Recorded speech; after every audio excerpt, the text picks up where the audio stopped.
دجالیت کے فتنے کا پس منظر کیا ہے کہ رخ روشن کے آگے شمع رکھ کر وہ یہ کہتے ہیں ادھر جاتا ہے دیکھے یا ادھر پروانہ آتا ہے.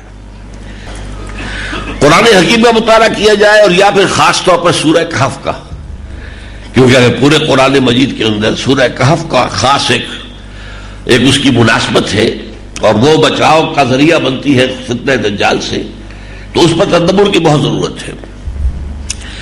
اس پر غور کرنے سے معلوم ہوتا ہے، یہ بات آپ کے لیے نئی ہوگی، عجیب ہوگی، کہ اصل دجال یہ دنیا اور حیات دنیاوی ہے. یہ ہے اصل دجال. کیوں؟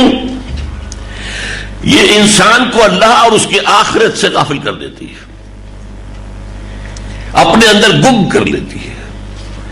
کافر کی یہ پہچان کہ آفاق میں گم ہے، یہ گمشدگی کی حالت جو ہے، یہ دنیا جو ہے اپنی محبت میں گرفتار کر کے انسان کو اللہ سے محجوب کر دیتی ہے، یہاں تک کہ دنیا ہی اس کا محبوب، مطلوب اور مقصود جو اصل اللہ کو ہونا چاہیے. لا محبوب الا اللہ، لا مطلوب الا اللہ، لا مقصود الا اللہ، اس کی بجائے دنیا ہی مطلوب و مقصود و محبوب بن کر گویا کہ معبود بن جاتی ہے. یہ ہے اصل معاملہ. اس دنیا کی رونقیں، اس کی چہل پہل، اس کی تعیشات، اس کی آسائشیں، اس کی چمک دمک، اس کی شان اور شوکت. اور ظاہر بات ہے کہ جتنا جتنا اس دنیا کے حسن میں اضافہ ہوتا ہے اتنی ہی اس کے اندر دجالیت جو ہے شدید ہو جاتی ہے، کشش زیادہ ہو جاتی ہے. جیسا کہ ہم میں سے کوئی شخص پہلی مرتبہ امریکہ جائے تو بھوچکا ہو جاتا ہے دیکھ کر، یہ دنیا. اور آپ کو معلوم ہے جس طریقے سے وہ بھوچکا ہو جاتا ہے اسے محسوس ہوتا ہے کہ اصل شے تو یہی ہے، ہم کس چکر میں پڑے ہوئے ہیں. یہ ہے وہ اصل جو کہ اس کا فتنہ ہے. اب آئیے سورہ کہف میں ایک عجیب نقشہ سامنے آتا ہے اگر آپ نے اس پر کبھی غور کیا ہو. اس کے پہلے رکوع میں بھی جس کے بارے میں فرمایا وہ دجالی فتنے سے بچانے میں خاص تاثیر ہے. ایک آیت ہے ایک ستون کے مانند، آخری رکوع میں بھی اس کا جو نتیجہ ہے وہ ہے ایک ستون کے مانند. پہلے رکوع کی آیتیں میں نے آپ کو سنائی ہے. انا جعلنا ما علی الارض زینۃ لہا، یہ زینت کے لفظ کو نوٹ کیجئے. ہم نے جو کچھ زمین پر ہے اسے اس کی آرائش بنا دیا ہے، زینت بنا دیا ہے، زیبائش بنا دیا ہے. انا جعلنا ما علی الارض زینۃ لہا لنبلوہم ایہم احسن عملا، تاکہ ہم انہیں آزمائیں کہ ان میں سے کون ہے اچھے عمل کرنے والے.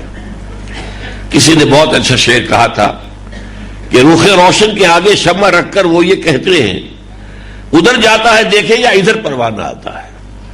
یہ دنیا کی زینت، اس کی زیبائش، اس کی آرائش، آیا اسی کا دیوانہ بن کر رہ جاتا ہے، اسی میں گم ہو جاتا ہے، اسی کا طالب بن جاتا ہے، یا یہ کہ اس کے اندر اللہ کی محبت، والذین آمنوا اشد حبا للہ، جو ایمان کی لازمی علامت ہے.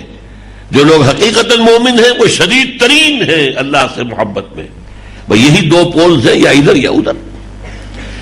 تو رخ روشن کے آگے شمع رکھ کر وہ یہ کہتے ہیں ادھر جاتا ہے دیکھیں یا ادھر پروانہ آتا ہے. اب یہ جو ہے اس کا جو نتیجہ نکلتا ہے وہ ہے سورہ کہف کے آخری رکوع میں. قل هل ننبئکم بالاخسرین اعمالا، اے نبی ان سے کہیے کیا ہم تمہیں بتائیں کہ اپنے اعمال میں سب سے زیادہ خسارے میں رہنے والے کون ہیں؟ بھاگ دوڑ تو سب کر رہے ہیں صبح سے شام تک، دن رات، کون اپنی سی کوشش نہیں کر رہا ہے. لیکن یہ کہ ان میں کون خسارے میں ہے، کون گھاٹے میں ہے، کون نفع میں ہے، کون کامیاب ہے. اور خسارے میں اکثر سب سے بڑھ کر خسارے میں. قل هل ننبئکم بالاخسرین اعمالا الذین ضل سعیہم فی الحیاۃ الدنیا، وہ لوگ جن کی سعی، جن کی محنت، جن کی بھاگ دوڑ، جن کی جد و جہد دنیا کی زندگی میں گم ہو کر، ضل گم ہو جانا، الذین ضل سعیہم فی الحیاۃ الدنیا وہم یحسبون انہم یحسنون صنعا، اور وہ یہ گمان کر رہے تھے ہم تو بہت اچھا کام کر رہے ہیں، دیکھو ہمارا کاروبار کہاں سے کہاں پہنچ گیا، دیکھو کبھی ہماری ایک فیکٹری ہوتی تھی آج 10 ہے، پہلے ایک مل ہوتا تھا آج کتنی ہے، دیکھو میں کہاں سے کہاں ترقی کر کے آیا، میں آج پاکستان کے صدر ہوں یا وزیر اعظم ہوں، کہاں سے کہاں پہنچا ہوں، میں کہاں سے کہاں پہنچا ہوں۔ وہ یہ سمجھ رہے ہیں انہم یفسدون صنعا اولئک الذین کفروا بآیات ربہم ولقائہ، یہ وہ لوگ ہیں جنہوں نے اپنے رب کی آیات اور اس سے ملاقات کا انکار کیا ہے۔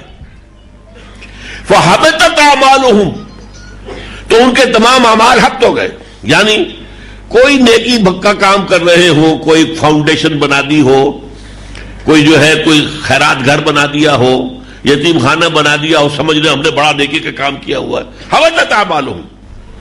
اگر مقصود دنیا ہے تو یہ سارے اعمال حبط ہو گئے۔ حبطت اعمالہم فلا نقیم لہم یوم القیامت وزنا، ان کی کسی اعمال کا قیامت کے دن کوئی وزن نہیں ہوگا۔ اولئک الذین کفروا بآیات ربہم ولقائہ فحبطت اعمالہم فلا نقیم لہم یوم القیامت وزنا ذالک جزاؤہم جہنم بما کفروا، ان کی سزا جہنم ہوگی ان کے کفر کے باعث۔ واتخذوا آیاتی ورسلی ہزوا، انہوں نے میری آیات کو میرے رسولوں کا مذاق بنایا، رسولوں نے بتایا تھا اصل زندگی آخرت کی زندگی ہے، انہوں نے سمجھا یہ نہیں اصل زندگی ہے، بابر بیش کوش کہ عالم دوبارہ نیست۔ تو معلوم ہوا کہ یہ دنیا ہے در حقیقت کہ جو اصل دجال ہے، جو اپنے اندر اپنے زلف گرا گیر کا اسیر بنا کر انسان کو آخرت سے اللہ سے دور کر دیتی ہے۔ اب یہ تو ہو گیا سورہ کہف کا پہلا رکوع، آخر درمیان میں دیکھیے کس قدر خوبصورت آیات آئی ہوں۔ حضور سے خطاب کر کے بڑی عجیب بات کہی گئی ہے۔ جو فقراء صحابہ تھے یا وہاں کے طبقات کے اندر بیچارے گرے پڑے لوگ تھے، حضور صلی اللہ علیہ وسلم بعض مسلمانوں اور دین کی مصلحت کے تحت ان کی بجائے کچھ جو حیثیت والے لوگ ہوتے تھے، جو سردار ہیں اپنے قبائل کے، ان کی طرف توجہ دیتے تھے۔ یہ ایمان لے آئے تو ظاہر بات ہے کہ ان مسلمانوں کے لیے بھی آسانی ہو جائے گی، جو فقراء ہیں جنہیں ستایا جا رہا ہے، لیکن اللہ تعالیٰ نے اس پر روک دیا۔ چنانچہ فرمایا گیا ہے وَاصْبِرْ نَفْسَكَ مَعَ الَّذِينَ يَدْعُونَ رَبَّهُم بِالْغَدَاةِ وَالْعَشِيِّ يُرِيدُونَ وَجْهَهُ وَلَا تَعْدُ عَيْنَاكَ عَنْهُمْ تُرِيدُ زِينَةَ الْحَيَاةِ الدُّنْيَا۔ اے نبی اپنے آپ کو روک کر تھام کر رکھیے، یہ جو فقراء اور غرباء یہ صبح و شام اللہ کا ذکر کرتے ہیں، اللہ کو یاد کرتے ہیں، ان کی بجائے یہ اصحاب زیبائی شہزائی زینت، اصحاب دولت، اصحاب حیثیت کی طرف توجہ نہ کیجیے۔ وَلَا تَعْدُ عَيْنَاكَ عَنْهُمْ تُرِيدُ زِينَةَ الْحَيَاةِ الدُّنْيَا۔ اور ایک آگے چل کر فرمایا، یہ 8واں رکوع 7واں رکوع ہے، المال والبنون زینت الحیات الدنیا، یہ جو مال ہے اولاد یہ دنیا کی زندگی کی زینت ہے۔ لفظ زینت جو ہے اس سورہ کہف کا مرکزی لفظ ہے، اور وہ یہی ہے، یہ دنیا کی زینت اور زیبائش اور آرائش یہ ہے جو انسان کو اپنے اندر متوجہ کر کے گم کر لیتی ہے۔ اس کے علاوہ میں چند آیات آپ کو سنا رہا ہوں جلدی میں، کتنی مرتبہ قرآن میں آیا وَمَا الْحَيَاةُ الدُّنْيَا إِلَّا مَتَاعُ الْغُرُورِ، یہ دنیا کی زندگی سوائے دھوکے کے سامان کے، سوائے دھوکے کی ٹٹی کے کچھ نہیں ہے۔ وَمَا الْحَيَاةُ الدُّنْيَا إِلَّا اللَّهْوُ وَاللَّعِبُ، یہ کھیل کود کے سوا کچھ نہیں ہے۔ فَلَا تَغُرَّنَّكُمُ الْحَيَاةُ الدُّنْيَا وَلَا يَغُرَّنَّكُم بِاللَّهِ الْغُرُورُ، دیکھنا تمہیں یہ دنیا کی زندگی دھوکے میں نہ ڈال دے، دھوکے میں نہ ڈال دے۔ منافقوں سے کہا گیا وَغَرَّتْكُمُ الْأَمَانِيُّ حَتَّىٰ جَاءَ أَمْرُ اللَّهِ، تمہیں دھوکے میں ڈالے رکھا دنیاوی خواہشات نے۔ فرمایا گیا زُيِّنَ لِلنَّاسِ مِنَ الشَّهَوَاتِ حُبٌّ مِنَ الشَّهَوَاتِ زُيِّنَ لِلنَّاسِ حُبٌّ مِنَ الشَّهَوَاتِ مِنَ النِّسَاءِ وَالْبَنِينَ وَالْقَنَاطِيرِ الْمُقَنطَرَةِ، مزین کر دی گئی ہے یہ دنیا، مردوں کے لیے عورتوں کی محبت، اولاد کی محبت اور مال و دولت کی محبت۔ اور ایک اور بات، جب بارش ہوتی ہے زمین میں سے سبزہ ابھرتا ہے تو لفظ استعمال کرتا ہے حتی اذا اخذت الارض زخرفها وزینت، مزین ہو جاتی ہے. اور ایک بات وہ کہ جو شیطان نے کہی تھی، قال رب بما اغویتنی لأزینن لهم فی الارض، سورہ ہجر کی آیت ہے.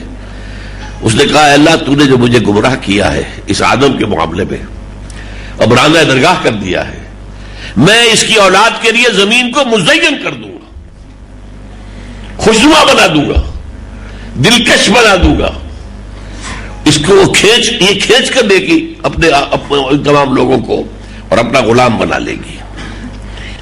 یہ ہے در حقیقت پچھلی 3 صدیوں سے یہ دنیا کا فتنہ بڑی تیزی کے ساتھ بڑھ رہا ہے. سائنس کا عروج، فزیکل سائنسز کا عروج، فطرت کی خابیدہ قوتوں کا انسان نے اس کا اکتشاف، پھر کنٹرول، اس مادے کے اوپر جو غلبہ حاصل ہوا ہے، جو نئی نئی ایجادات ہیں، جو آسائشوں کا سامان ہے، جو سہولتیں ہیں، ان سب نے دنیا کی زندگی کو زیادہ سے زیادہ حسین بنا دیا. اور یہی فتنہ بڑھتے بڑھتے جو ہے آج اپنی انتہا کو پہنچا جاتا ہے.